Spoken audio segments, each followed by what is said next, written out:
Hi, I'm Brian Gathright, and I'm here with one of my pupils, Ryan Keel, who just finished college a little less than a year ago and turned professional. And we're going to talk a little bit about the 50 to 100-yard wedge game. It's an incredibly important portion of the game because these are where what I call your scoring shots. And one of the things that I brought with us today is a rangefinder, because when you're practicing your wedge distance, the one thing that we want most when we're practicing these shots, I think Ryan will agree, we want to know exactly how far we're hitting the ball in the air.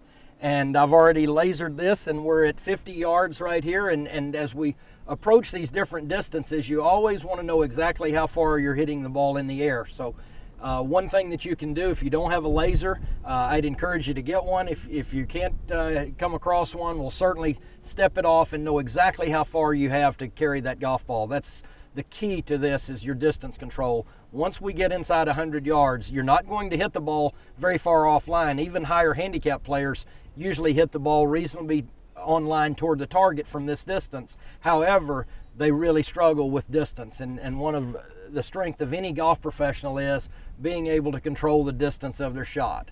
As Ryan sets up to hit the shot, we're going to talk about basically three positions. There are a lot of teachers out there that talk about a number of different positions, and I think we can condense it down to basically a waist high with the hands on the backswing, a shoulder high, and somewhat near a full as we work through these yardages and distances to hit these 50 to 100 yard shots. Ryan, let's turn around here and we'll talk a few minutes about how we get into our setup. One thing that I'll ask, and you'll see as Ryan sets up, what about our feet? You like to have your feet a little closer together, I presume? Absolutely. What that enables you to do when you've got a narrow stance, it keeps you in a much smaller swinging motion. It doesn't allow you to make as big a move back. It doesn't allow you to drift and lean into the shot and decelerate. So by keeping your feet close together, we're going to be able to control the length of the swing. The length of the golf swing is going to determine ultimately how far we carry the ball in the air. I don't like to use the term acceleration or deceleration in my teaching. I really like to replace that and use the word momentum.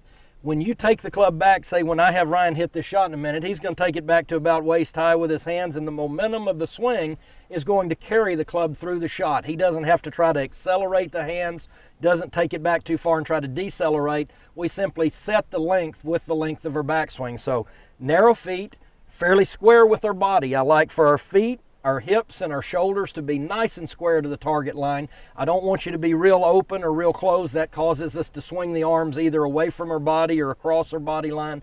I like for you to be parallel. So a nice parallel stance to our target line, feet, hips, and shoulders, as you'll see him set up here. You can notice here how his shoulder line, his forearm line, his knees, and his feet are very parallel. He's got a narrow stance. He's in a great position there to set up and hit the shot. Now, let's talk about this waist-high position. Let's take one back and stop there. As you see him go back, this is about the length of his backswing, and I like to focus on the hands because it's easy to feel and determine where your hands are in your golf swing. I hear a lot of instructors talk about where the club head is in the swing, and I find that to be quite difficult for most amateurs in particular. If you can just focus on where your hands are, there's the waist-high, shoulder, and then if we go on to full, you'll see a slight difference. Now, as Ryan knows, we're not always going to have a perfect distance, and when we're in between that waist high and shoulder high, you can kind of feel where that is. I don't think you have to really narrow it down to 9 o'clock, 10 o'clock, 11 o'clock, etc. I think you can really just waist high, shoulder high, and full. By doing that and focusing on where the hands are, I think you'll get a much better and easier control of this shot. Now, let's talk, and just turn and face the camera here just a second, Ryan, and let's talk about a waist-high backswing, and let's show our viewers what we're doing here. Now, just turn through the shot, and you'll see as he turns through, his hands are going to go approximately the same distance on the follow-through. You'll see his hands go back to about waist-high, he'll follow through to about waist-high. That's that momentum we're talking about. That's the momentum of the golf swing. It allows the club to have proper acceleration through. We're not trying to make it accelerate or make it decelerate. We're just trying to let the momentum carry it through and give us our distance. Let's go to shoulder high now and stop at shoulder high. As you see, shoulder high, again, his hands are just about the level of his right shoulder. Now from there, he's in a much more strong position, loaded position. Because the club head's traveling a little further, he's going to have more momentum through the golf shot. There's going to be more power, more speed at impact without him having to force the issue or force the power. So now just go ahead and swing through, and notice the hands will follow through to just about shoulder high on the other side. I never mind if the follow through is a little longer than the backswing. That just means there's a little bit of freedom of motion there. I don't want too much tension in the arms either way. I never want to feel like you're hitting to a stop. You're just letting the momentum carry you through to where the club wants to go. So let's do that one more time in actual motion. We'll go shoulder high on the backswing with the hand, shoulder high through. Nice balance. Notice how his body's turned to the target. Right knee is touching the left. Right heel is up slightly. Not all the way to a full finish, but you can really see there how the momentum of this swing went back. It went through. His body's turned to the target. He can let that club swing and release. All right, now let's go to our full position, and you'll see the same thing when we get out and we're really stretching a wedge. And that's the one thing we'll talk about. And Ryan, I want you to comment just a second. Just relax there for a second. We'll talk about a full shot. When you see tour players, you very rarely see them overdo the wedges and by that I mean you don't want to see them overswing the wedge. So talk a little bit about what you do when you get to that max point. What do you feel? Do you like to shorten it up a little bit with a longer club, or what do you prefer there? I definitely like to shorten it up with a longer club. I just feel from 50 and 100 yards you really need to be controlling the golf ball. You know, if you have a 105-yard shot or a 100-yard shot and you hit your lob wedge 95 to 100 yards, you know, why not take it down and get a little bit more solid contact on the ball? You're going to get more spin. You're just going to be able to control a lot better. So the more compact you stay with the wedges, I think the better your short game is going to be, because, you know, it all comes back down to solid contact and being able to control the spin. Absolutely. And one thing that I would like to add there, when Ryan said control the spin, when you're hitting a little uphill into the wind and you take a full swing with a maximum lofted club like a lob wedge or a sand wedge and you hit it excessively hard, that makes the ball spin a great deal more, which makes the ball balloon. The one great thing in working with tour players, Jimmy Walker that I work with that plays on the tour is one of the best wedge players on the PGA Tour. Ryan's a great wedge player, wonderful young player here with the wedge, hits the ball a long way.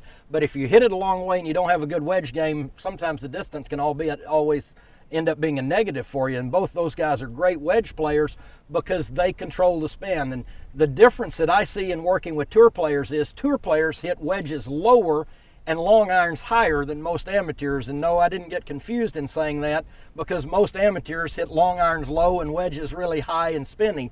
When you see Ryan hit a few shots in a little bit, you'll see the trajectory come off a lot lower. He's able to control his distance and control his spin that way, and I think that's incredibly important. Once we go past the 50 to 100 yard range here, you can even apply this when we talk about in-between shots to a pitching wedge and a 9-iron, or a 9-iron and an 8-iron. I'd just rather you, especially on uphill into the wind shots, I'd much prefer to see you take the sand wedge from 100 yards, as we'll demonstrate here in a few minutes, and hit it in a shoulder high to shoulder high position, as opposed to trying to max out a lob wedge or whatever that club may be for you in that distance. The one thing I can tell you that's so incredibly important in good wedge play is, as Ryan mentioned, controlling the ball, controlling the flight and the spin of the golf ball. You feel like hitting a couple of 50-yarders here for him? Sure, why not?